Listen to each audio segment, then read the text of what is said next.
Hello everybody and welcome to episode 3 in my writing tips mini series. Today I want to take a minute to talk about 4 topics related to characterization. So 4 ways that you can develop your characters within your stories. The first topic is morality. So in no story anywhere should any character be truly good all the time simply merely for the sake of being good. Most readers find this to be unbelievable. It makes it difficult to really identify with the character, and frankly, it's a little boring. So when you have a character who's good, it's okay to have a hero or a heroine, but you want to know why. You should always be able to answer the question, why is my character doing what it is that they're doing? Now, conversely, on the other side, no character also should be evil, all the time evil, merely for the sake of being evil. So again, you need to ask yourself, why is my character doing this? Why is my character being this way? People find it more identifiable when there's some gray area. And again, as long as you can answer why your character is doing something and it fits within their personality, it's okay to move the plot that way. That brings us to the second topic, which is personality.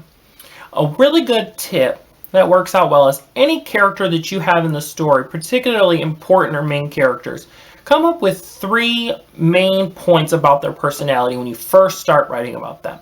Now, you don't have to tell these points to your reader, but there's something to keep in mind for yourself. As you go along the story, try to make sure that the character is always kind of fitting in within that framework. If they act too far outside of that framework, they begin acting out of character. And just like in real life, when our friends are acting out of character, we find this kind of disconcerting and a little hard to believe. Now, the third thing is physical description. And this is where a lot of writers, especially inexperienced writers, make a lot of mistakes. When you're dealing with your physical characteristics, describing your character physically, try to avoid writing a gigantic paragraph describing your character or a page describing the physical characteristics of your personality as soon as you've introduced them. There's a couple of reasons to avoid this. One, it's not very elegant. It's kind of like hitting the reader over the head with a brick. That long, very in-depth descriptive paragraph is very difficult to read. It's kind of boring, and the reader always finds himself asking, why is this important? Why do I care about their jawline, their eyebrow thickness, their jowl depth? So that's one reason to avoid it. The other reason to avoid it is that it's when writers tend to abuse cliches the most. So dark is night, blue is ocean. And these things have just been used over and over again, and they make your writing sound very amateur. Now, if you have a particular trait about your character that is important, such as their eye color or their skin color, that can sometimes allude to their heritage or their lineage. Also, mentioning that they have silver hair usually implies that they're older than the other characters.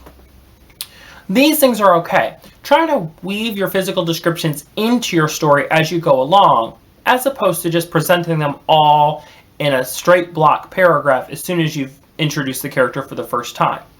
Readers ultimately will determine in their own mind what they think a character looks like, or they'll make an analog to it to someone else in their real life or another character in another story.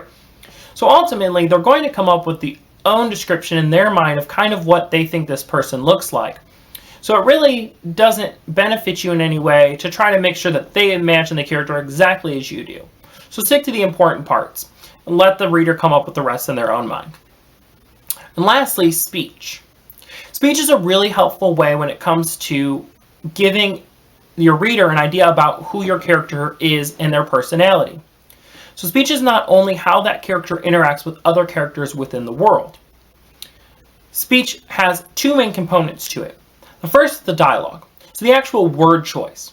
Now, if you have one character who is highly educated, their speech is going to use more advanced words, better sentence structure, and it's going to be more eloquent. Versus a character who is very poorly educated will be just the opposite. But the second part of speech isn't the dialogue. It's not the words that they use or the things that they say, but it's how they say them, the delivery. So there's a lot of difference between he or she said, he or she stated, or he or she sneered, he or she shouted, he or she giggled, he or she laughed. These verbs tell us how the person is saying what the words that they're saying, how they're delivering them to the other people present. And this tells us a lot about your character's personality also.